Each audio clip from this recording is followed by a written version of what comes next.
രാത്രി ഏകദേശം 1 മണി കഴിഞ്ഞിരുന്നു. വരാന്തപ്പള്ളി ഭഗവതി ക്ഷേത്രത്തിലെ ഉത്സവം കൊടിയിറങ്ങിയതിൻ്റെ ആലസ്യത്തിൽ അനിലും ദീപുവും പ്രധാന റോഡ് വിട്ട് വയലുകളോട് ചേർന്നുള്ള ഇടവഴിയിലേക്ക് തിരിഞ്ഞു. നാട്ടുകാർ പഴയ കലുങ്കുവഴി എന്ന് വിളിക്കുന്ന ആ വഴി മെയിൻ റോഡിനേക്കാൾ 1/2 കിലോമീറ്റർ ദൂരം കുറവാണ്. എന്തായാലും ഈ വർഷത്തെ വെടിക്കെട്ട് പൊളിച്ചു അല്ലേടാ? ദീപു അരണ്ട വെളിച്ചത്തിൽ ചിരിച്ചു. അവൻ്റെ ശബ്ദത്തിൽ ഉത്സവത്തിൻ്റെ ആരവം ഇപ്പോഴും ബാക്കിയുണ്ടായിരുന്നു. അനിൽ ചുമലിലെ തോർത്തെടുത്ത് കഴുത്തു തുടച്ചു.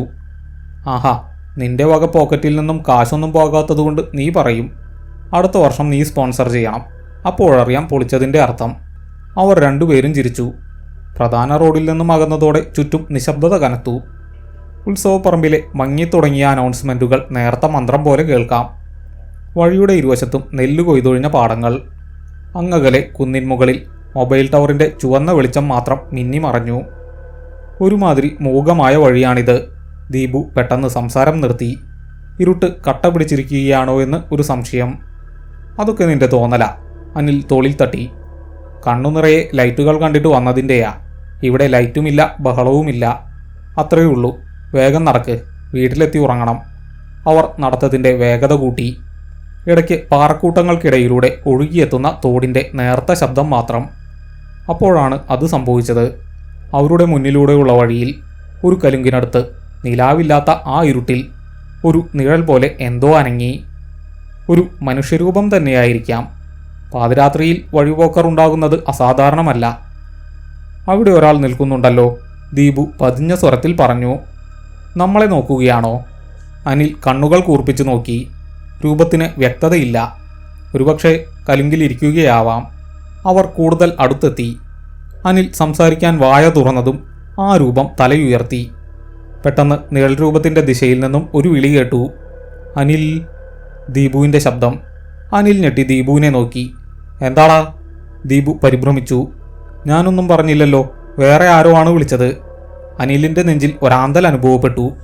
കാരണം ആ വിളി വന്നത് അവരുടെ മുന്നിൽ കണ്ട നിഴൽ രൂപത്തിൻ്റെ അടുത്തു നിന്നല്ല, മറിച്ച് ദീപുവിൻ്റെ തൊട്ടടുത്തായി. ദീപുവിൻ്റെ അതേ ശബ്ദത്തിൽ മറ്റൊരാൾ തന്നെ വിളിച്ചതുപോലെയായിരുന്നു. അനിൽ ഞെട്ടലോടെ ദീപുവിൻ്റെ കയ്യിൽ മുറുകെ പിടിച്ചു. അല്ല, അത് നീയാണ് വിളിച്ചത്. അല്ലടാ, സത്യമായിട്ടുമല്ല.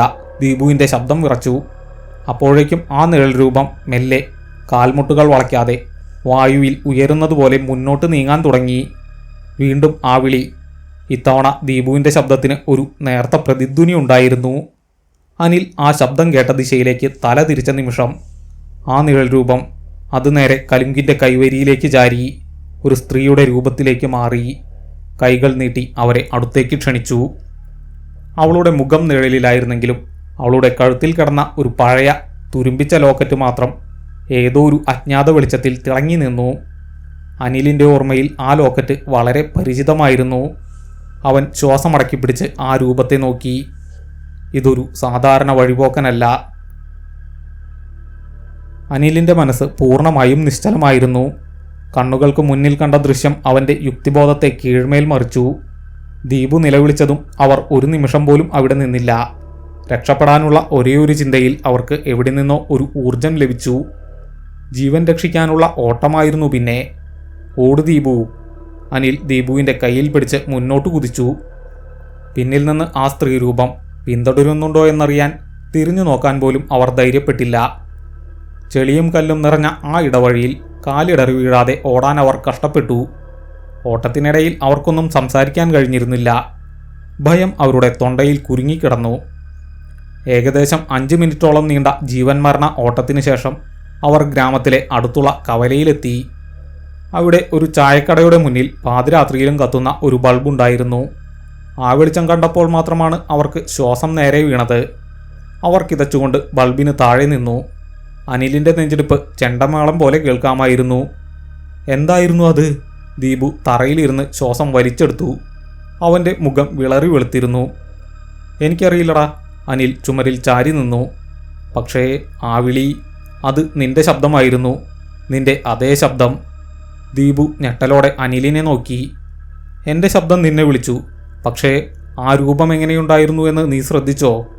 തലയുയർത്തി നോക്കിയപ്പോൾ എനിക്ക് തോന്നിയത് ആ രൂപത്തിന് കണ്ണുകളുണ്ടായിരുന്നില്ല എന്നാ. അനിൽ കണ്ണുകൾ അടച്ചു. ആ രൂപത്തെക്കുറിച്ചല്ല, അതിൻ്റെ കഴുത്തിലുണ്ടായിരുന്ന ലോക്കറ്റിനെക്കുറിച്ചാണ് അവൻ്റെ മനസ്സാലോചിച്ചത്. അങ്ങേയറ്റം ഭയത്തിലും ആ ലോക്കറ്റിൻ്റെ തുരുമ്പിച്ച തിളക്കം അവൻ്റെ ഓർമ്മയിൽ പതിഞ്ഞുപോയിരുന്നു. ദീപു, എനിക്കൊരു കാര്യം നിന്നോട് പറയണം, അനിൽ ദീർഘമായി ശ്വാസമെടുത്തു പറഞ്ഞു. ആ രൂപം, സ്ത്രീരൂപം, അവളുടെ കഴുത്തിലുണ്ടായിരുന്ന ലോക്കറ്റ്, അതെനിക്ക് പരിചിതമാണ്. ദീപു എഴുന്നേറ്റ് ആകാംക്ഷയോടെ അനിലിനെ നോക്കി. ലോക്കറ്റോ? ഏത് ലോക്കറ്റ്? ഞാൻ കുട്ടിക്കാലത്ത് ഒരുപാട് കണ്ടിട്ടുള്ളതാ അത്. പഴയ ചതുരത്തിലുള്ള ഒരു ലോക്കറ്റ്. അതിൽ ഒരു ചെറിയ കന്യാമറിയത്തിൻ്റെ രൂപം കൊത്തിവെച്ചിട്ടുണ്ട്. തുരുമ്പിച്ചതാണെങ്കിലും അത് ഞാൻ മറക്കില്ല. അനിൽ സംശയത്തോടെ തലചിരിച്ചു. അത് സുമിയുടെ ലോക്കറ്റാണ്. ദീപുവിൻ്റെ മുഖം കൂടുതൽ ഇരുണ്ടുപോയി. സുമിയോ? ഏത്? നമ്മുടെ സുമിയോ? 12 വർഷം മുമ്പ് കലുങ്കിൽ നിന്ന് വീണു മരിച്ച സുമി? അതെ, അനിൽ തലയാട്ടി. അവളുടെ അപ്പൂപ്പൻ അവൾക്ക് കൊടുത്ത ലോക്കറ്റ്. മരിച്ചപ്പോൾ അത് കാണാനില്ലായിരുന്നു എന്ന് നാട്ടിൽ വലിയ സംസാരമുണ്ടായി. ആ കലുങ്കിൻ്റെ അടിയിൽ എവിടെയോ പോയി എന്ന് കരുതി. തങ്ങൾക്കുണ്ടായ ഭയം അത് വെറും തോന്നലോ ഭ്രാന്തോ ഭയചകിതമായ ഒന്നുമല്ലെന്ന് അവർക്കുറപ്പായി. നമുക്ക് വീട്ടിൽ പോയി കിടന്നുറങ്ങണം. നാളെ നേരം വെളുക്കുമ്പോൾ അവിടെ പോകാം, അനിൽ പറഞ്ഞു. ഇന്ന് രാത്രി നടന്നത് ആരോടും പറയരുത്. നാട്ടിൽ ഇതറിഞ്ഞാൽ ഒരുപാട് കഥകളുണ്ടാകും. ദീപു തലകുലുക്കി. പിന്നെ അവർ രണ്ടുപേരും ഒന്നും മിണ്ടാതെ ആ നിശബ്ദതയിൽ നടന്നകന്നു. അനിൽ തൻ്റെ വീടിൻ്റെ പടിവാതിൽ കടന്ന് അകത്തേക്ക് കയറി. ദീപു സ്വന്തം വീട്ടിലേക്ക് തിരിച്ചുപോയി. അനിൽ വാതിലടച്ചു കുറ്റിയിട്ടു. പുറത്തുണ്ടായിരുന്നതിനേക്കാൾ വലിയ ഇരുട്ട് മുറിക്കുള്ളിലുണ്ടായിരുന്നു. അവൻ ഭിത്തിയിൽ തപ്പി ലൈറ്റിട്ടു. ലൈറ്റ് തെളിഞ്ഞതും അനിൽ കണ്ട കാഴ്ചയിൽ അവൻ്റെ ശ്വാസം നിലച്ചുപോയി. അവൻ ഉത്സവം കഴിഞ്ഞ് തോളിലിട്ടിരുന്ന തോർത്ത് താഴെ വീണു. മേശപ്പുറത്ത് അവൻ വീട്ടിലെത്തിയപ്പോൾ അഴിച്ചുവെച്ചുവെന്ന് ഉറപ്പുള്ള കീ ചെയിനിൻ്റെ അടുത്ത് കരിങ്കിൻ്റെ കൈവരിയിലെ പൂപ്പൽ നിറഞ്ഞ ഒരു ചെറിയ കഷ്ണം സിമൻറ്റ് ഒരു ചുണ്ണാമ്പുകല്ലുപോലെ പൊടിഞ്ഞ രൂപത്തിൽ കിടക്കുന്നുണ്ടായിരുന്നു. ഇന്നത്തെ രാത്രിയിൽ ആ കലുങ്കിൽ നിന്ന് ഒരു വസ്തുവും താൻ തൊടുകയോ എടുക്കുകയോ ചെയ്തിട്ടില്ലെന്ന് അവന് ഉറപ്പായിരുന്നു. അനിൽ തലയ്ക്ക് കൈവച്ച് മേശയ്ക്ക് നേരെ നോക്കി. ആ ചുണ്ണാമ്പുകല്ലിന് മുകളിൽ ആ കലുങ്കിൻ്റെ കൈവരിയിലുണ്ടായിരുന്ന അതേ പച്ചപ്പായലിൻ്റെ നേർത്ത പാട് വ്യക്തമായി കാണാമായിരുന്നു. ഇതിനർത്ഥം തങ്ങളോടിയത് വെറുതെയായി എന്നല്ലേ? ആ രൂപം പിന്നാലെ വന്നിരിക്കുന്നു. അനിലിൻ്റെ മൊബൈൽ ഫോൺ ബെല്ലടിച്ചു. ദീപു ആയിരുന്നു അത്. അനിൽ, നീ എന്തെങ്കിലും കണ്ടോ? എനിക്കെന്തോ പോലെ തോന്നുന്നു. ഞാൻ വീട്ടിലെത്തിയിട്ടില്ല. അനിൽ പരിഭ്രാന്തനായി ചുറ്റും നോക്കി. എന്താടാ നീ പറയുന്നത്? നീ എവിടെയാ? അടുത്ത ദിവസം രാവിലെ 8 മണിയോടെ അനിലും ദീപുവും കലുങ്കു വഴിയിലേക്ക് തിരിച്ചു നടന്നു. തലേന്നത്തെ ഭയത്തിൻ്റെ ഒരു കണിക പോലും അവർ പുറത്തു കാണിച്ചില്ല. അവരുടെ മുഖത്ത് ആകെയുണ്ടായിരുന്നത് ഉറക്കമില്ലാത്ത രാത്രിയുടെ ക്ഷീണമായിരുന്നു. നമ്മളിവിടെ വന്നത് എന്തിനാണെന്നറിയാമോ? ദീപു പതിഞ്ഞ സ്വരത്തിൽ ചോദിച്ചു.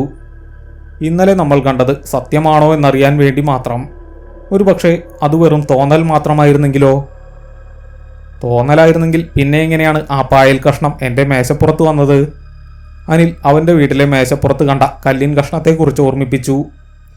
ഇതൊരു കെട്ടുകഥയല്ല. നമുക്ക് വ്യക്തമായ ഒരു തെളിവ് വേണം. ആ ലോക്കറ്റാണ് പ്രധാനം. കലുങ്കിനടുത്തെത്തിയപ്പോൾ ചുറ്റും പ്രസന്നമായ വെളിച്ചമായിരുന്നു. കലുങ്കിന് താഴെ തോട് മെല്ലെ ഒഴുകുന്നു. കലുങ്കിൻ്റെ കൈവരികൾ പഴകി പലയിടത്തും പായലും പൂപ്പലും പിടിച്ചിരുന്നു. ഇന്നലെ രാത്രി അവിടെ ഒരു ഭീകര സംഭവം നടന്നതിൻ്റെ യാതൊരു സൂചനയുമില്ല. നോക്ക്, എല്ലാം പഴയതുപോലെ, ഒരു തെളിവുമില്ല, ദീപു നിരാശയോടെ പറഞ്ഞു. അനിൽ കലുങ്കിൻ്റെ മുകളിലേക്ക് കയറി നിന്നു. അവൻ ഇന്നലെ രാത്രി ആ രൂപത്തെ കണ്ട ഭാഗത്തേക്ക് ശ്രദ്ധിച്ചു. ഒരു നിമിഷം അവൻ ആ നിഴൽ രൂപം നിന്നയിടത്ത് നിന്ന് ഒരടി പിന്നോട്ട് മാറി. ഇവിടെ, അനിൽ പെട്ടെന്ന് വിളിച്ചു പറഞ്ഞു. ഇന്നലെ ആ രൂപം നിന്നിരുന്ന സ്ഥലത്ത്, ഈ കലുങ്കിൻ്റെ കൈവരിയിൽ, ഇതൊന്ന് നോക്ക്. കരിങ്കല്ലിൽ പുതുതായി എന്തോ ഉരഞ്ഞതുപോലെയുള്ള ഒരു ചെറിയ പാടുണ്ടായിരുന്നു. ഏകദേശം 4-5 ഇഞ്ചു നീളത്തിൽ, അധികം ആഴത്തിലല്ലാത്ത ഒരു പോറൽ. ഇതിലെന്താ ഇത്ര അത്ഭുതം? ഇവിടെ ആരെങ്കിലും കല്ലെടുത്ത് കളിച്ചതാവാം, ദീപു തള്ളിക്കളഞ്ഞു. അല്ലടാ, ശ്രദ്ധിച്ചു നോക്ക്. അനിൽ ആ പാടുകൾക്ക് മുകളിലൂടെ വിരലോടിച്ചു. ഇത് ഇന്നലെയോ അതിരാവിലെയോ ഉണ്ടായതാണ്. ഇതിലെ പായലോ ചെളിയോ ഇളകിപ്പോയിട്ടുണ്ട്. പിന്നെ ഇത് നേരെ താഴേക്ക് പോയി കലുങ്കിൻ്റെ വശത്ത് അവസാനിച്ചിരിക്കുന്നു. അവർ കൈവരിയുടെ വശത്തേക്ക് തൂങ്ങി നോക്കി. പാടുകൾ അവസാനിച്ചിടത്ത് ഒരു ചെറിയ ദ്വാരത്തിൽ എന്തോ ഒന്ന് കുടുങ്ങിക്കിടക്കുന്നത് പോലെ തോന്നി. അത് പാറയിലുണ്ടായ സ്വാഭാവികമായ ദ്വാരമായിരുന്നില്ല. അനിൽ കലുങ്കിൽ നിന്ന് താഴെ ഇറങ്ങി. തോടിൻ്റെ കരയിലൂടെ നടന്ന് കലുങ്കിൻ്റെ അടിവശത്തേക്ക് ചെന്നു. അവിടെ വെള്ളം കെട്ടി നിൽക്കുന്ന ഭാഗത്തിന് തൊട്ടുമുകളിൽ കല്ലുകൾക്കിടയിലെ വിടവിൽ എന്തോ ഒന്ന് തിളങ്ങുന്നു.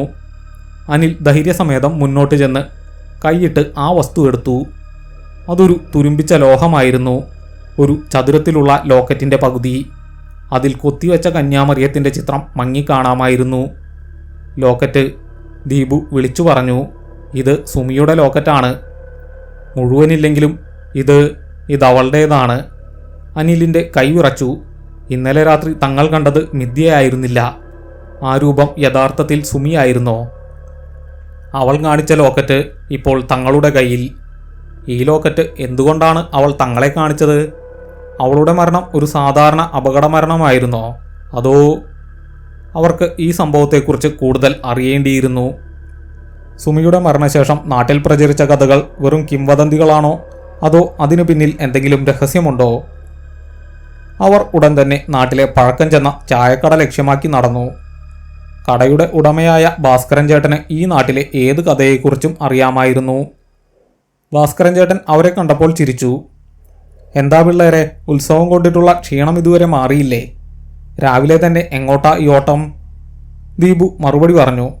ചേട്ടാ, ഒരു പഴയ കാര്യം ചോദിക്കാനാണ് ഞങ്ങൾ വന്നത്.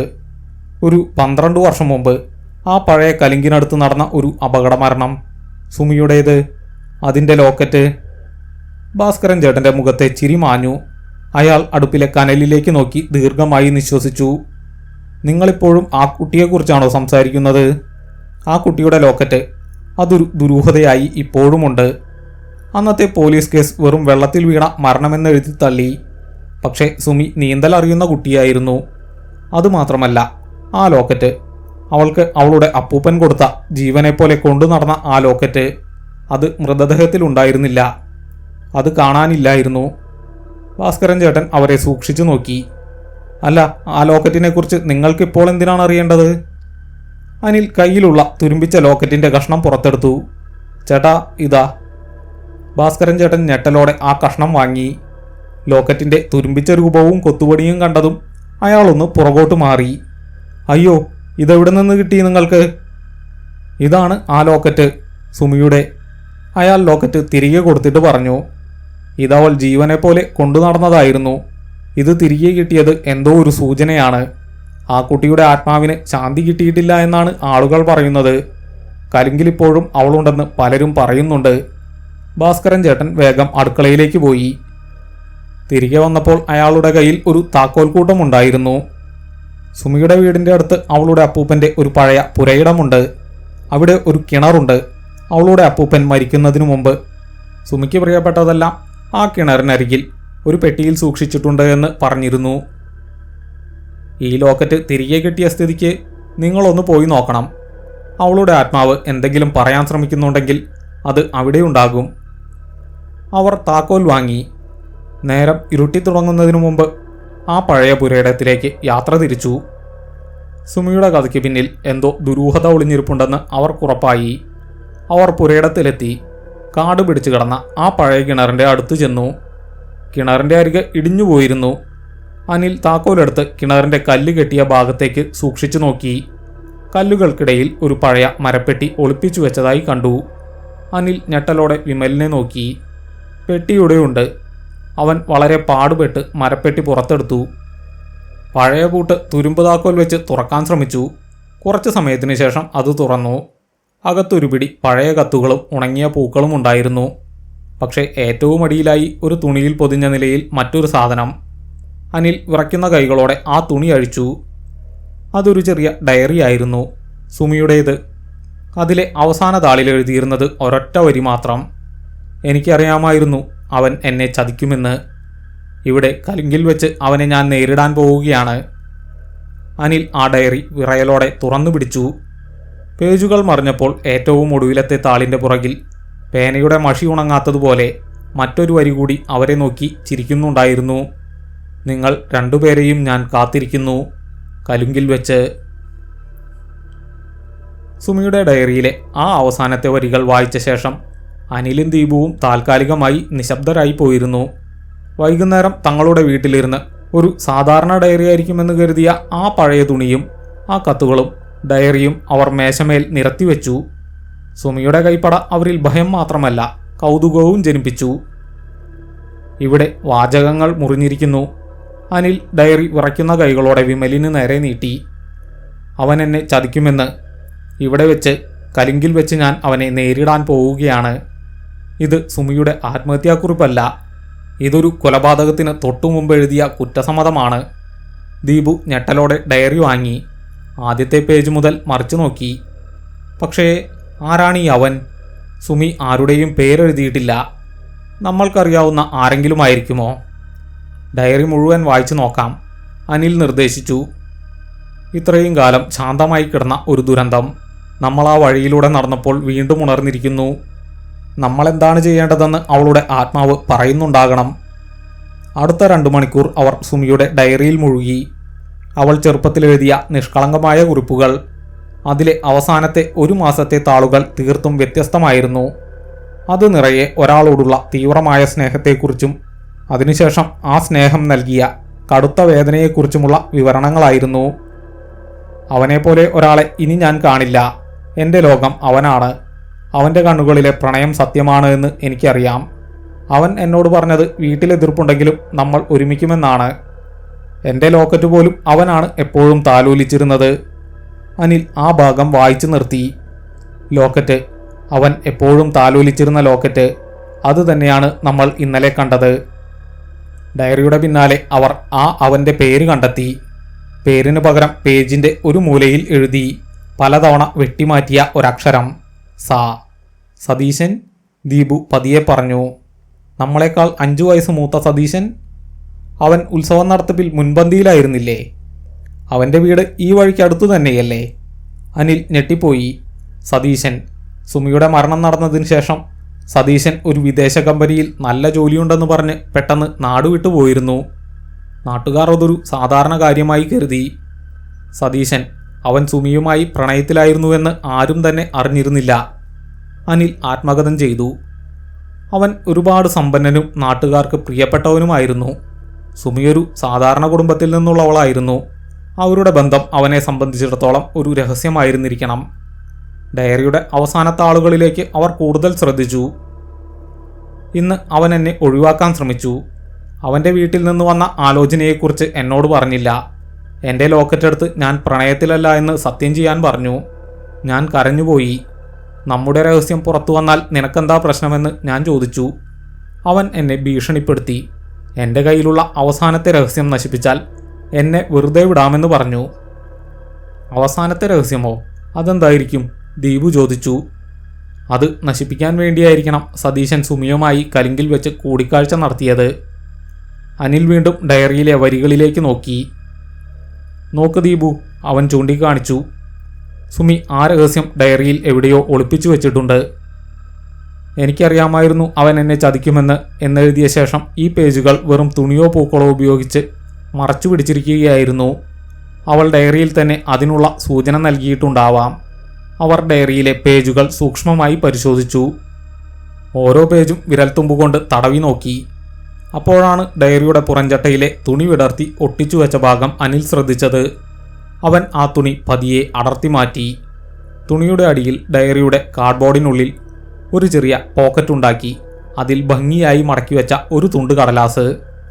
അനിൽ അത് പുറത്തെടുത്തു. അതിൽ വ്യക്തമല്ലാത്ത കൈപ്പടയിൽ എഴുതിയ ഒരു വരി. കിണറിനടുത്ത് ലോക്കറ്റിൻ്റെ രഹസ്യം. തുരുമ്പ് കാണാം. മറുപാതിക്ക് കാവലുണ്ട്. കിണറിനടുത്ത് വെച്ച പെട്ടിയിൽ ഡയറി. കിണറിനടുത്ത് തന്നെ ലോക്കറ്റിൻ്റെ രഹസ്യം. നമുക്ക് കിട്ടിയത് ലോക്കറ്റിൻ്റെ ഒരു പാതി മാത്രമാണ്. അനിൽ ആ പഴയ താക്കോലിൻ്റെ കഷ്ണമെടുത്തു. സുമി കലിങ്കിൽ വെച്ച് വെല്ലുവിളിച്ചത് സതീശനെയാണ്. അവൻ അവളെ തള്ളിയിട്ടു. അപ്പോൾ ലോക്കറ്റ് പൊട്ടി. ഒരു കഷ്ണം, അത് വെള്ളത്തിൽ വീണു. മറ്റേ കഷ്ണം? ദീപു പെട്ടെന്ന് വിളിച്ചു. ഇന്നലെ രാത്രി നമ്മൾ കണ്ടത് ഓർമ്മയുണ്ടോ? കലിങ്കിൻ്റെ കൈവേരിയിലേക്ക് ചാരി ഒരു സ്ത്രീയുടെ രൂപത്തിലേക്ക് മാറി കൈകൾ നീട്ടി നമ്മളെ അടുത്തേക്ക് ക്ഷണിച്ചത്. അവളുടെ കഴുത്തിൽ കിടന്ന തുരുമ്പിച്ച ലോക്കറ്റ്. ഒരുപക്ഷെ 2ാമത്തെ കഷ്ണം അവളുടെ കയ്യിലായിരുന്നു. അല്ലെങ്കിൽ അത് എവിടെയെങ്കിലും അവൾ സൂക്ഷിച്ചിട്ടുണ്ട്. മറുവാദിക്ക് കാവലുണ്ട് എന്ന് പറഞ്ഞാൽ അതാ കലിങ്കിൽ തന്നെയാണ്. അതെ, അനിൽ പറഞ്ഞു. നമുക്ക് ലോക്കറ്റ് കിട്ടിയ സ്ഥലത്തേക്ക് തിരികെ പോകണം. അതായത് ഈ എഴുത്ത്. തുരുമ്പ് കാണാം. അത് നമ്മുടെ കയ്യിലെ ഈ കഷ്ണമാണ്. ഇനി വേണ്ടത് മറുപാതിയാണ്. സുമിയുടെ ആത്മാവ് ഇന്നലെ നമ്മളെ വിളിച്ചത് വെറുതെ ആയിരുന്നില്ല. അവൾക്ക് സത്യം പുറത്തു കൊണ്ടുവരാൻ നമ്മളെയാണ് വേണ്ടത്. അവർ തീരുമാനമെടുത്തു.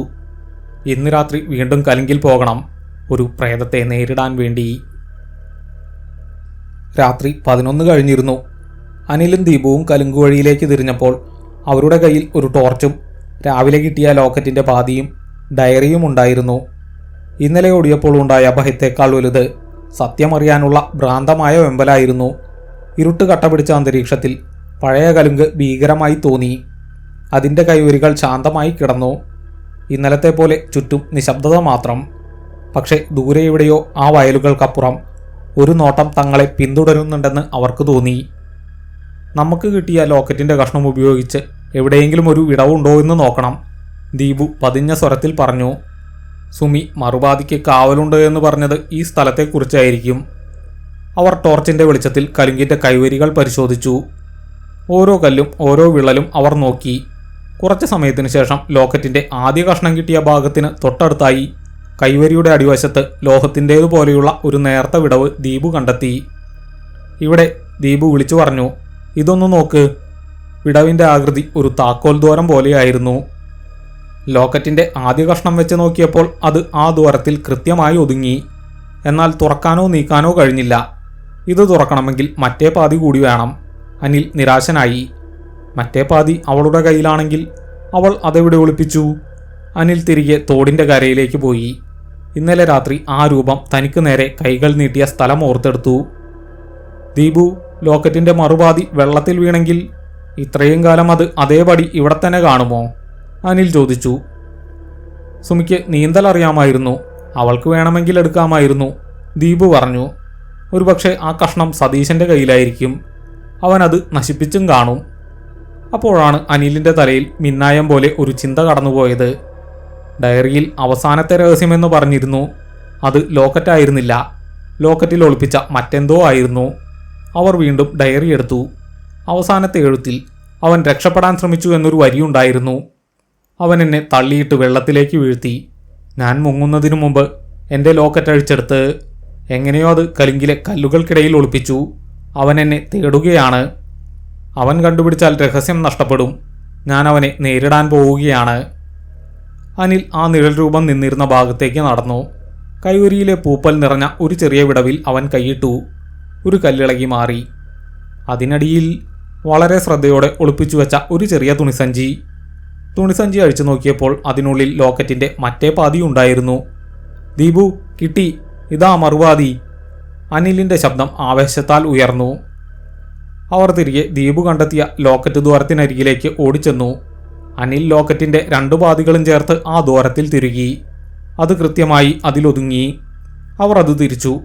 ഒരു നേരിയ ക്ലിക്ക് ശബ്ദം കേട്ടു. കലിങ്കിൻ്റെ കൈവരിയിലെ ഒരു കല്ല് ഉള്ളിലേക്ക് നീങ്ങി. അതിനുള്ളിൽ ഒരു ചെറിയ അറ. അകത്ത് ഒരു പെൻഡ്രൈവ്. അതാണ് സുമി പറഞ്ഞ അവസാനത്തെ രഹസ്യം. അനിൽ പെൻഡ്രൈവ് പുറത്തെടുത്തതും കലിങ്കിൽ അവരെ മാത്രം ലക്ഷ്യമാക്കി തണുത്ത കാറ്റ് ആഞ്ഞു വീശി. കലിങ്കിൻ്റെ അടിയിൽ നിന്ന് ഒരു നേർത്ത കരച്ചിൽ കേട്ടു. അവൾ വന്നിരിക്കുന്നു. അനിലും ദീപുവും ഞെട്ടലോടെ കലിങ്കിൽ നിന്ന് അകന്നു മാറി. ആ രൂപം ക്രമേണ കലിങ്കിൻ്റെ കൈവരിയിൽ രൂപം പ്രാപിച്ചു. ഇത്തവണ അവളുടെ മുഖത്തിന് കൂടുതൽ വ്യക്തതയുണ്ടായിരുന്നു. അവൾ സാവധാനം കൈകൾ നീട്ടി. സത്യം പുറത്തു വരണം, സതീശൻ. ആ ദുർബലമായ ശബ്ദം അവർക്ക് നേരെ നീങ്ങി. നിങ്ങളിത് ലോകത്തെ അറിയിക്കണം. നിങ്ങൾ അവനുമായി ബന്ധപ്പെട്ടിരിക്കുന്നു. അതുകൊണ്ടാണ് ഞാൻ നിങ്ങളെ വിളിച്ചത്. സുമിയുടെ ആത്മാവ് അവരുടെ അടുത്തേക്ക് നീങ്ങവേ പെട്ടെന്ന് ദൂരെ നിന്ന് ഒരു കാർ എഞ്ചിൻ്റെ ശബ്ദം കേട്ടു. അനിലും ദീപുവും ഭയന്ന് തിരിഞ്ഞു നോക്കി. പ്രധാന റോഡിൽ നിന്നല്ല ആ ശബ്ദം. ഇടവഴിയുടെ മറുവശത്ത് നിന്ന് വയലിലൂടെയുള്ള മറ്റൊരു നടവഴിയിലൂടെ ഒരു പഴയ അംബാസഡർ കാർ ഹെഡ്ലൈറ്റ് ഓഫ് ചെയ്ത് അവരുടെ ദിശയിലേക്ക് വളരെ പതുക്കെ നീങ്ങുന്നുണ്ടായിരുന്നു. ഇതാര് ഈ പാതിരാത്രിയിൽ? ദീപു ഭയന്നു വിറച്ചു. സുമിയുടെ ആത്മാവ് കാറിനെ നോക്കി ഒരു ദേഷ്യത്തോടെ ഞരങ്ങി. അവൻ വരുന്നു. അവൻ. അനിലും ദീപുവും കാറിൻ്റെ ഡ്രൈവിംഗ് സീറ്റിൽ ഇരിക്കുന്നയാളെ തിരിച്ചറിയാൻ ശ്രമിച്ചു. നേർത്ത നിലാവെളിച്ചത്തിൽ അവർക്ക് ആ മുഖം വ്യക്തമായി കാണാൻ കഴിഞ്ഞില്ലെങ്കിലും ആ ഡ്രൈവർ സീറ്റിൽ ഇരിക്കുന്നയാൾ തലയിൽ ചുറ്റിക്കെട്ടിയ തോർത്ത് കണ്ടപ്പോൾ അതാരാണെന്ന് അവർക്ക് മനസ്സിലായി. സതീശൻ. അവൻ തിരികെ വന്നിരിക്കുന്നു. തങ്ങളുടെ പിന്നാലെ. പെൻഡ്രൈവ് കയ്യിൽ മുറുകെ പിടിച്ച് ഭയന്നു വിറച്ചുകൊണ്ട് അനിലും ദീപുവും ഇരുളിലേക്ക് നോക്കി. സുമിയുടെ ആത്മാവ് ഇപ്പോൾ അവരുടെ അടുത്തു നിന്ന് മാറി നേരെ കലുങ്കിനു മുകളിലേക്ക് ഉയർന്ന് കാർ വരുന്ന ദിശയിലേക്ക് നോക്കി. അപ്പോഴാണ് സതീശൻ കാറിൽ നിന്നിറങ്ങിയത്. അവൻ്റെ കയ്യിൽ ആ ഇരുട്ടിൽ തിളങ്ങുന്ന എന്തോ ഒരു ലോഹവസ്തു. ഒരു തൂമ്പയാകണം. അവൻ നേരെ കലുങ്കിന് നേർക്ക് നടന്നു. അനിലും ദീപുവും ഞെട്ടലോടെ ആ കാഴ്ച കണ്ടു. സതീശൻ കലുങ്കിൽ നിൽക്കുന്ന സുമിയുടെ ആത്മാവിനെ കണ്ടില്ലേ? ഇല്ല, അവൻ കണ്ടില്ല. അവൻ ലക്ഷ്യമാക്കുന്നത് അവരെയായിരുന്നു. അവൻ എന്താണ് തേടുന്നത്? അനിലും ദീപവും ഒളിച്ചിരുന്ന ചെളിക്കുണ്ടിൽ നിന്നും പേടിച്ചരണ്ടുകൊണ്ട് കണ്ടു സതീശൻ ഒരു ഭ്രാന്തനെ പോലെ ലോക്കറ്റിൻ്റെ പാതി ഒളിപ്പിച്ച പാറയിടുക്കിൽ ആഞ്ഞുവെട്ടാൻ തുടങ്ങി. അവൻ വർഷങ്ങളോളം ഒളിപ്പിച്ച സത്യം തേടുകയായിരുന്നു. അപ്പോഴേക്കും സുമിയുടെ ആത്മാവ് കലുങ്കിൽ നിന്ന് താഴേക്ക് പതിച്ചു. നേരെ സതീശൻ്റെ പിന്നിലേക്ക് നീങ്ങി. സതീശൻ ഒരു ഭ്രാന്തനെ പോലെ തൂമ്പ ഉപയോഗിച്ച് പാറയിടുക്കിൽ ആഞ്ഞുവെട്ടാൻ തുടങ്ങി. ഇരുട്ടിൽ ആ ലോഹവസ്തു കല്ലിൽ തട്ടുമ്പോഴുണ്ടായ ശബ്ദം ഭീകരമായിരുന്നു. അവൻ വർഷങ്ങൾക്ക് മുമ്പ് ഉപേക്ഷിച്ചു കളഞ്ഞ ഒരു രഹസ്യം ഇപ്പോൾ ജീവൻ തിരിച്ചെടുത്ത് അവനെ വേട്ടയാടാൻ വന്നിരിക്കുന്നു എന്ന ചിന്തയിൽ അവൻ അസ്വസ്ഥനായിരുന്നു. അതിവിടെ എവിടെയോ ഉണ്ട്. ആ തെളിവ് ഞാൻ നശിപ്പിക്കും, സതീശൻ സ്വയം പറഞ്ഞു. സുമിയുടെ ആത്മാവ് നിശബ്ദമായി കലുങ്കിൻ്റെ മുകളിൽ നിന്ന് താഴേക്ക് പതിച്ചു. അവൾ സതീശൻ്റെ തൊട്ടടുത്തെത്തി. അനിലും ദീപവും ഒളിച്ചിരുന്ന സ്ഥലത്ത് നിന്ന് അവർക്ക് സുമിയുടെ നിഴൽ സതീശൻ്റെ പുറകിൽ വീഴുന്നത് കാണാമായിരുന്നു. പെട്ടെന്ന് സതീശൻ തൂമ്പ താഴെയിട്ടു. അവൻ തോളിൽ കൈവച്ച് വിറച്ചതുപോലെ നിന്നു. എന്തായത്? അവൻ്റെ ശബ്ദം കനത്തു. ഈ രാത്രിയിലെന്താ ഇത്ര തണുപ്പ്? ഒരുമാതിരി മരവിപ്പ്. സുമിയുടെ ആത്മാവ് അവൻ്റെ ചെവിക്കരികിലേക്ക് നീങ്ങി. അവൾ ഒരു തണുത്ത മൂളൽ പുറപ്പെടുവിച്ചു. സതീശൻ ചെവിക്ക് നേരെ കൈവച്ച് ഉച്ചത്തിൽ നിലവിളിച്ചു. ആ നിമിഷം സുമിയുടെ സാന്നിധ്യം അവൻ അറിഞ്ഞതുപോലെ തോന്നി. അവൻ ഭ്രാന്തമായ കണ്ണുകളോടെ ചുറ്റും നോക്കി. ആരുമില്ല. സുമി അവനെ ശാരീരികമായി ഉപദ്രവിക്കുന്നില്ല. പകരം അവൾ അവൻ്റെ മനസ്സിൻ്റെ താളങ്ങളെ തകർക്കാൻ ശ്രമിച്ചു. സതീശൻ്റെ കണ്ണുകൾക്ക് മുമ്പിൽ 12 വർഷം മുമ്പ് അവൻ സുമിയെ തള്ളി വെള്ളത്തിലേക്കിട്ട നിമിഷം ഒരു ഫ്ലാഷ് ബാക്ക് പോലെ തെളിഞ്ഞു.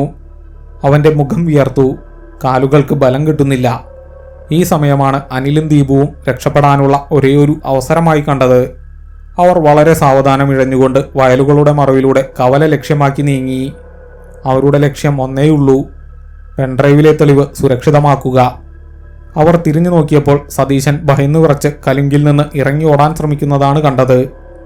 അവൻ അപ്പോൾ പോലും സുമിയുടെ ആത്മാവിനെ കണ്ടിരുന്നില്ല. എങ്കിലും ആ അജ്ഞാതമായ തണുപ്പും ഭയവും അവനെ പിന്തിരിപ്പിച്ചു. അനിലും ദീപവും കിതച്ചുകൊണ്ട് കവലയിലെത്തി. നേരെ അനിലിൻ്റെ വീട്ടിലേക്കോടി. വീട്ടിലെത്തിയ ഉടൻ വാതിലടച്ചു കുറ്റിയിട്ടു. അവരുടെ കയ്യിലെ പെൻഡ്രൈവിന് തീവ്രമായ ഒരു തിളക്കമുണ്ടായിരുന്നു. വേഗം ഇത് കമ്പ്യൂട്ടറിലിടണം, അനിൽ പറഞ്ഞു. അവൻ മൊബൈലിൽ ടോർച്ച് ഓണാക്കി കിടപ്പുമുറിയിലെ പഴയ ലാപ്ടോപ്പ് തപ്പിയെടുത്തു. ലാപ്ടോപ്പ് ഓണാകാൻ കുറച്ച് സമയമെടുത്തു. അവർ പരസ്പരം നോക്കി. അവരുടെ മുഖത്ത് ഭയവും അതിലുപരി തങ്ങളൊരു വലിയ രഹസ്യത്തിൻ്റെ ചുരുളഴിക്കാൻ പോകുന്നു എന്നതിൻ്റെ ആകാംക്ഷയും ഉണ്ടായിരുന്നു. പെൻഡ്രൈവ് ലാപ്ടോപ്പിലേക്ക് തിരുകി. അത് ഉടൻ തന്നെ ഓപ്പണായി. അതിനുള്ളിൽ ഒരു ഫോൾഡർ. അതിനുള്ളിൽ ഒരൊറ്റ ഫയൽ. Final confession MP4. ഇതാണ് സുമി പറഞ്ഞ രഹസ്യം, ദീപു വിറച്ചുകൊണ്ട് പറഞ്ഞു. അനിൽ ആ ഫയലിൽ ഡബിൾ ക്ലിക്ക് ചെയ്തു. അപ്പോഴാണ് അവർ അത് കേട്ടത്. ദൂരെ നിന്ന് ഒരു കാറിൻ്റെ എൻജിൻ ശബ്ദം. അത് നേരെ അനിലിൻ്റെ വീട് ലക്ഷ്യമാക്കിയാണ് വരുന്നത്. സതീശൻ, അവൻ തങ്ങളെ പിന്തുടർന്നിരിക്കുന്നു. വേഗം ഇത് ലോഡാക്കണം. അനിൽ കമ്പ്യൂട്ടർ സ്ക്രീനിലേക്ക് നോക്കി. വീഡിയോ പ്ലെയർ തുറന്നു വന്നിട്ടില്ല. ലോഡാകാൻ കുറച്ചുകൂടി സമയം വേണം. കാറിപ്പോൾ വീടിൻ്റെ മുന്നിൽ ബ്രേക്ക് ഇട്ട ശബ്ദം കേട്ടു. സതീശൻ എത്തിയിരിക്കുന്നു. അവൻ ആത്മാവിൻ്റെ സാന്നിധ്യം മൂലം ഭയന്നെങ്കിലും രഹസ്യം നശിപ്പിക്കാനുള്ള ഭ്രാന്തമായ ആഗ്രഹം അവനെ അവിടെ എത്തിച്ചു. സതീശൻ കയ്യിലുള്ള തൂമ്പയുടെ ലോഹഭാഗം വാതിലിൽ ശക്തിയായിടിക്കുന്ന ശബ്ദം കേട്ട് അനിലും ദീപുവും ഒന്ന് ഞെട്ടി. അനിൽ, ദീപു, വാതിൽ തുറക്കടാ. എനിക്കറിയാം ആ പെൻഡ്രൈവ് നിങ്ങളുടെ കയ്യിലുണ്ടെന്ന്. തന്നില്ലെങ്കിൽ ഞാൻ നിങ്ങളെ വെറുതെ വിടില്ല, സതീശൻ ഭീഷണിപ്പെടുത്തി. അനിൽ ലാപ്ടോപ്പിൽ നിന്ന് കണ്ണെടുക്കാതെ പറഞ്ഞു. നമ്മൾ തുറന്നില്ലെങ്കിൽ അവൻ വാതിൽ തകർത്ത് അകത്തു വരും. നമുക്കിത് പൂർണ്ണമായും കാണാൻ കഴിഞ്ഞില്ലെങ്കിൽ പിന്നെ എല്ലാം പോയി. അവർ വാതിൽ തകർക്കപ്പെടുന്നതിനു മുമ്പേ വീഡിയോ ലോഡാകാൻ വേണ്ടി ദൈവത്തെ വിളിച്ചു. സതീശൻ വാതിലിൽ ആഞ്ഞു വീശിയതോടെ അനിലിൻ്റെ പഴയ വീടിൻ്റെ തടിവാതിൽ വിറച്ചു. ഒരു നിമിഷം കൂടി അവനിങ്ങനെ ശ്രമിച്ചാൽ വാതിൽ തകർന്ന് അകത്തേക്ക് വരും. അപ്പോഴേക്കും ലാപ്ടോപ്പിലെ വീഡിയോ പ്ലെയർ ഓപ്പണായി.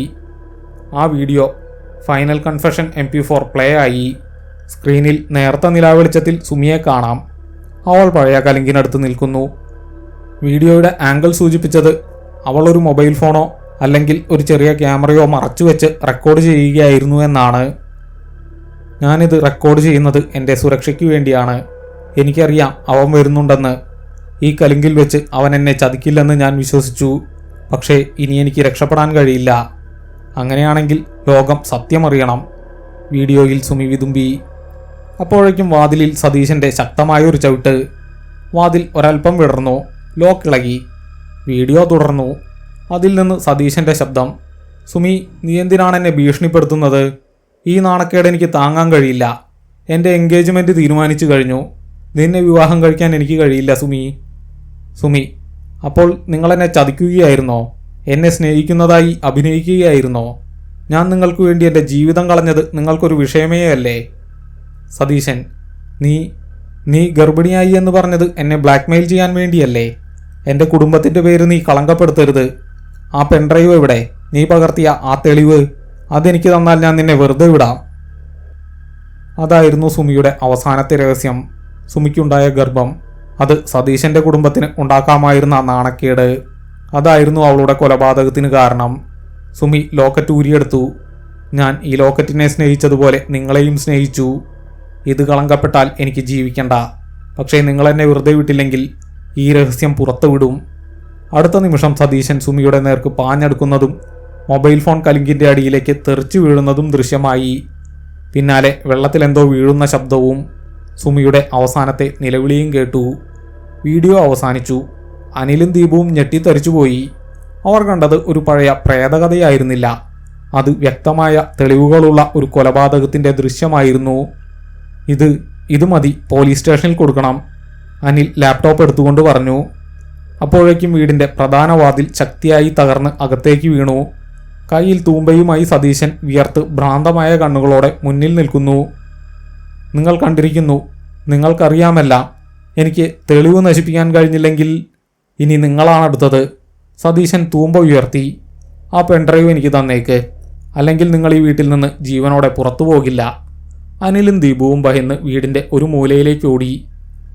സതീശൻ അവരെ പിന്തുടർന്നു. സുമിയുടെ ആത്മാവ് ആ രാത്രിയിലെ തണുപ്പായി ആ വീടിൻ്റെ അകത്ത് നിറഞ്ഞു. സതീശൻ ഒരു ചുമരിൽ ഇടിച്ചു വിറച്ചു. പക്ഷെ അവൻ ഭയമടക്കി പിടിച്ച് അവരെ തേടി അലഞ്ഞു. അനിൽ വേഗം മൊബൈൽ ഫോൺ എടുത്ത് ആ വീഡിയോ തൻ്റെ ഒരു സുഹൃത്തിന് അയക്കാൻ ശ്രമിച്ചു. അവനത് അയക്കാൻ ശ്രമിച്ച നിമിഷം സതീശൻ മുറിയുടെ വാതിൽ തുറന്നു. അനിൽ മൊബൈൽ ഫോണിൽ കൈയമർത്തി. ഫയൽ സെൻഡാവാൻ ഒരു സെക്കൻഡ് മാത്രം മതി. സതീശൻ തൂമ്പയുമായി അവർക്ക് നേരെ പാഞ്ഞെടുത്തു. ലക്ഷ്യം ഒന്നേയുള്ളൂ, അനിലിൻ്റെ കയ്യിലുള്ള ലാപ്ടോപ്പ് തകർത്ത് ആ മൊബൈലിൽ നിന്ന് ഫയൽ അയക്കപ്പെടുന്നത് തടയുക. താടാതെനിക്ക്, നീയൊക്കെ എൻ്റെ ജീവിതം നശിപ്പിക്കാൻ നോക്കുകയാണോ? അവൻ അലറി. അനിൽ ലാപ്ടോപ്പ് നെഞ്ചോട് ചേർത്ത് പിടിച്ച് കമ്പ്യൂട്ടർ ടേബിളിൻ്റെ മറവിൽ ഒളിച്ചു. ദീപു സതീശനെ തടയാൻ വേണ്ടി മുന്നോട്ട് ചാടി. സതീശ, നീയാണ് കൊലയാളി, ഞങ്ങൾക്കെല്ലാം അറിയാം, ദീപു ഉറക്കെ പറഞ്ഞു. സതീശൻ ഒരു നിമിഷം വിറച്ചു. അവൻ്റെ കണ്ണുകൾ ഭ്രാന്തമായി തിളങ്ങി. ഞാൻ ഒരു കൊലപാതകിയല്ല, അത് വെറും അപകടമായിരുന്നു. അവൾ സ്വയം മരിച്ചതാ. അവൻ തൂമ്പ ദീപുവിൻ്റെ നേർക്ക് ആഞ്ഞു വീശി. ദീപു തലനാരിഴയ്ക്ക് ഒഴിഞ്ഞു മാറി. തൂമ്പ ലാപ്ടോപ്പ് ടേബിളിൽ ആഞ്ഞടിച്ചതോടെ ആ ചെറിയ ടേബിൾ തകർന്ന് നിലം പൊത്തി. ലാപ്ടോപ്പ് നിലത്ത് വീണെങ്കിലും അനിൽ മൊബൈൽ കൈവിട്ടില്ല. ഒരു നിമിഷം, ഒരു സെക്കൻഡ് കൂടി മതി. അപ്പോഴാണ് ആ മുറിയിൽ അസാധാരണമായ ഒരു തണുപ്പ് തരംഗമായി പടർന്നത്. നേരത്തെ കലിങ്കിനടുത്ത് അനുഭവിച്ച അതേ മരവിപ്പ്. സുമിയുടെ ആത്മാവ് അവിടെ എത്തിയിരുന്നു. സതീശൻ വീണ്ടും വിറയ്ക്കാൻ തുടങ്ങി. അവൻ ആഞ്ഞു വീശിയ തൂമ്പ അവൻ്റെ കയ്യിൽ നിന്ന് വായുവിൽ തങ്ങി നിന്നതുപോലെ നിശ്ചലമായി. എന്താ ഇത്? എൻ്റെ കൈ അനക്കാൻ പറ്റുന്നില്ല, സതീശൻ നടുക്കത്തോടെ വിളിച്ചു പറഞ്ഞു. അനിൽ ആ നിമിഷം മുതലെടുത്തു. മൊബൈൽ സ്ക്രീനിൽ അവൻ്റെ വിരൽ അമർന്നു. ഫയൽ സെൻഡായിരിക്കുന്നു. പോലീസ് വരും സതീശ, അനിൽ ഉറക്കെ വിളിച്ചു പറഞ്ഞു. നീ ഒരു കൊലപാതകിയാണ്, തെളിവ് ഞങ്ങൾ അയച്ചു കഴിഞ്ഞു. അത് കേട്ടതും സുമിയുടെ ആത്മാവ് കൂടുതൽ ശക്തിപ്പെട്ടു. മുറിയിലെ ഫ്യൂസ് പോയതുപോലെ ലൈറ്റ് മിന്നി നിന്നു. സതീശൻ്റെ ചുറ്റും ഒരു അദൃശ്യമായ ശക്തി വലയം ചെയ്യുന്നതുപോലെ അവർക്ക് തോന്നി. അവൻ പേടിച്ച് പുറകോട്ടു പോയി. അവൻ്റെ കണ്ണുകൾ മുറിയിലെ ഇരുട്ടിൽ എന്തിനെയോ തേടുന്നതുപോലെയായിരുന്നു. നീയാണത് ചെയ്തത്, ഞാൻ നിന്നെ വെറുതെ വിടില്ല. സുമിയുടെ ശബ്ദം അവൻ്റെ ചെവിക്കരികിൽ പ്രതിധ്വനിച്ചു. സതീശൻ ഭയത്തിൽ അലറി. മുറിയുടെ ജനലിലേക്ക് ആഞ്ഞടിച്ചു. ആ ശക്തിയിൽ പഴക്കം ചെന്ന ജനൽ തകർന്ന് അവൻ പുറത്തേക്ക് വീണു. പുറത്ത് പാടത്ത് ചെന്ന് വീണ അവൻ്റെ തലയ്ക്ക് പരിക്കേറ്റ് നിലവിളിച്ചു. സതീശൻ ഭയത്തിൽ അലറി മുറിയുടെ ജനലിലേക്ക് ആഞ്ഞു ചവിട്ടി. ആ ശക്തിയിൽ പഴക്കം ചെന്ന ജനൽ തകർന്ന് അവൻ പുറത്തേക്ക് വീണു. പുറത്ത് പാടത്ത് ചെന്ന് വീണ അവൻ തലയ്ക്ക് പരിക്കേറ്റ് നിലവിളിച്ചു. അനിലും ദീപുവും തകർന്നു കിടക്കുന്ന വാതിലിലൂടെ പുറത്തേക്ക് ഓടി. സതീശൻ നിലത്ത് കിടന്ന് പിടയുന്നുണ്ടായിരുന്നു. പോലീസ് സ്റ്റേഷൻ, അനിൽ കിതച്ചുകൊണ്ട് പറഞ്ഞു. അവർ രണ്ടുപേരും വീടിൻ്റെ ഗേറ്റിലൂടെ പുറത്തേക്ക് ഓടി. ആ ഓട്ടത്തിനിടയിൽ അവർ കലുങ്കിൻ്റെ വഴിയിലേക്ക് നോക്കി. ആ പഴയ കലുങ്ക് ശാന്തമായി നിന്നു. അപ്പോഴാണ് സുമിയുടെ ശബ്ദം കാറ്റിൽ അലിഞ്ഞെത്തുന്നത് അവർ കേട്ടത്. ഇത്തവണ ഭീഷണിയായിട്ടല്ല, മറിച്ച് ആശ്വാസത്തോടെയും നന്ദിയോടെയുമായിരുന്നു ആ വിളി. നന്ദി എൻ്റെ പ്രിയപ്പെട്ടവരെ. ഒരു നേർത്ത വെളിച്ചം കലുങ്കിന് മുകളിൽ നിന്ന് ആകാശത്തേക്ക് ഉയർന്നതുപോലെ അവർക്ക് തോന്നി. സുമിക്ക് ശാന്തി ലഭിച്ചിരിക്കുന്നു. സത്യം പുറത്തു വന്നിരിക്കുന്നു. അനിലും ദീപുവും അന്ന് രാത്രി നേരിട്ട് പോലീസ് സ്റ്റേഷനിലേക്ക് ചെന്നു. രാത്രി വൈകിയതിനാൽ സ്റ്റേഷനിൽ എന്തോ ബഹളം കുറവായിരുന്നു. അവർ കിതച്ചുകൊണ്ട് SI വിനോദിനോട് കാര്യങ്ങൾ പറഞ്ഞു. സാർ, കലുങ്കു വഴി ഒരു കൊലപാതകം, സുമി, സതീശൻ, തെളിവ്. തുടക്കത്തിൽ SI വിനോദ് അവരെ വിശ്വസിച്ചില്ല. കഴിഞ്ഞ ദിവസം ഉത്സവത്തിൽ പങ്കെടുത്തതിൻ്റെ ഉറക്കക്കുറവ് മൂലമുണ്ടായിരുന്ന തോന്നലായിരിക്കാമെന്നായിരുന്നു അദ്ദേഹത്തിൻ്റെ ആദ്യത്തെ മറുപടി. നിങ്ങൾ പോയി വീട്ടിൽ കിടന്നുറങ്ങു പിള്ളേരെ, ഇത് കളിയല്ല. അദ്ദേഹം ചിരിച്ചു. അല്ല സാർ, ഞങ്ങൾ പറയുന്നത് സത്യമാണ്. സതീശൻ ഞങ്ങളുടെ വീട്ടിലുണ്ട്. അവൻ ഞങ്ങളെ കൊല്ലാൻ ശ്രമിച്ചു. തെളിവ് ഞങ്ങൾ ഒരാൾക്ക് അയച്ചു കൊടുത്തു. സാർ ഇപ്പോൾ പെട്ടെന്ന് പോയില്ലെങ്കിൽ അവൻ രക്ഷപ്പെടും. അനിൽ മൊബൈൽ ഫോൺ എടുത്ത് കാണിച്ചു. അപ്പോഴേക്കും വിനോദിൻ്റെ ഫോൺ ബെല്ലടിച്ചു. അദ്ദേഹം മറുപടി പറഞ്ഞു. ഫോൺ വെച്ചതിന് ശേഷം അദ്ദേഹത്തിൻ്റെ മുഖം മാറി. സതീശൻ പാടത്തിൻ്റെ അടുത്ത് തലയ്ക്ക് പരിക്കേറ്റ് കിടക്കുന്നുണ്ടെന്ന്. അവനെ ആരെങ്കിലും ആക്രമിച്ചതാണോ? അനിൽ ഉടൻ തന്നെ പെൻഡ്രൈവിലെ കോപ്പി അയച്ച സുഹൃത്തിനെ വിളിച്ചു. കുറച്ച് സമയത്തിന് ശേഷം പോലീസ് സ്റ്റേഷനിലെ വലിയ കമ്പ്യൂട്ടറിൽ ആ വീഡിയോ ഫയൽ പ്ലേ ആയി. വീഡിയോ കണ്ടതും SI വിനോദിൻ്റെ മുഖത്തെ ചിരി മാഞ്ഞു. സുമി ഗർഭിണിയായിരുന്നെന്നും അത് മറച്ചുവെക്കാൻ വേണ്ടി സതീശൻ അവളെ തള്ളി വെള്ളത്തിലേക്ക് ഇട്ടുകളഞ്ഞെന്നും വ്യക്തമായി. അതൊരു അപകടമരണമായിരുന്നില്ല, വ്യക്തമായൊരു കൊലപാതകം. പോലീസ് സംഘം ഉടൻ തന്നെ അനിലിൻ്റെ വീടിനടുത്തുള്ള പാടത്തേക്ക് കുതിച്ചു. അവിടെ സതീശൻ തലയ്ക്ക് പരിക്കേറ്റ് നിലത്ത് കിടക്കുന്നുണ്ടായിരുന്നു. തൂമ്പയുടെ കൈപ്പിടി അവൻ്റെ തൊട്ടടുത്ത് കിടന്നു. അയാൾ അറസ്റ്റ് ചെയ്യപ്പെട്ടു. പ്രാഥമിക ചോദ്യം ചെയ്യലിൽ രാത്രി താൻ കണ്ട അജ്ഞാത സാന്നിധ്യത്തെക്കുറിച്ചും കലുങ്കിൽ നിന്ന് തന്നെ ആരോ തടഞ്ഞതിനെക്കുറിച്ചും അവൻ ഭയത്തോടെ പറഞ്ഞു.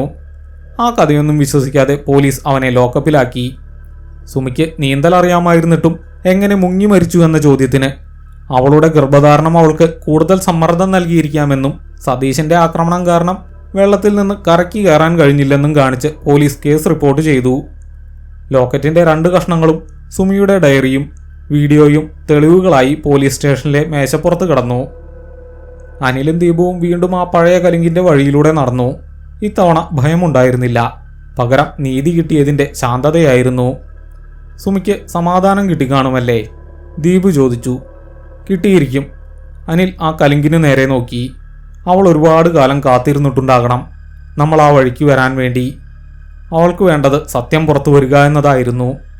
അവർ ആ വഴിവിട്ട് കവലയുടെ വെളിച്ചം ലക്ഷ്യമാക്കി നടന്നു. കലുങ്കിൻ്റെ കൈവരികളിൽ നേർത്ത നിലാവെളിച്ചത്തിൽ തിളങ്ങുന്ന വെള്ളത്തിൻ്റെ തുള്ളികൾ മാത്രം. അവർ രാത്രിയുടെ മൂകതയിലേക്ക് നടന്നകന്നു.